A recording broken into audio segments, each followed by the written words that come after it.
Welcome to diplomacyindia.com's special program on face-to-face with the NY. Today we have as our special guest Honorable Ambassador of Austria, Mr. Bernhard Wrabetz. So welcome Mr. Wrabetz to diplomacyindia.com. The first thing I would like to know from you is against the background of 60 years of very warm and friendly relations between India and Austria, and the connectivity and sentiment of non-aligned movement between the two countries, how do you describe the present state of India-Austria relations?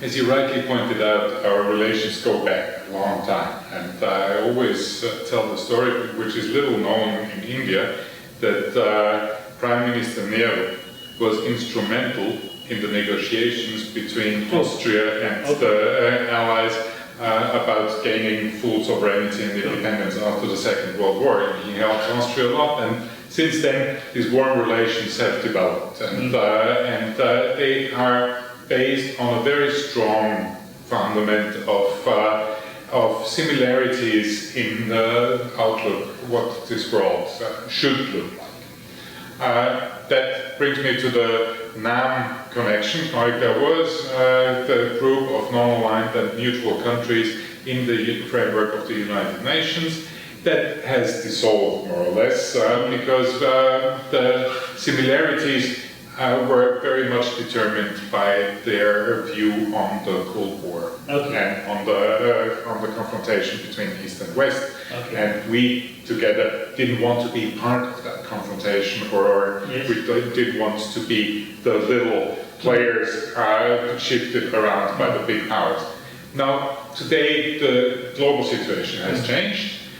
India's position is different than it was 30 years ago. Austria's position is different than it was 30 years ago. So we have to kind of reinvent our relationship, and we are in the process of doing that. And I think the basis of this reinvention is our shared values of democracy, peace, human rights. These are the political issues that we still are finding common grounds together, but the structure of the relationship is changing.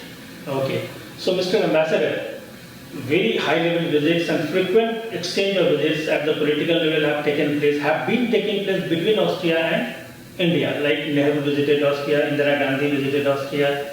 Our president has recently, Mr. Pratibha Patil, she visited. So were your chancellors, they visited India from time to time. So how these high-level visits exchange have shaped the political dialogue between the two countries, and what are you looking for in the coming days for the high-level visits? The high-level visits are essential because the decision makers of both countries have a chance to see the perspective of the other.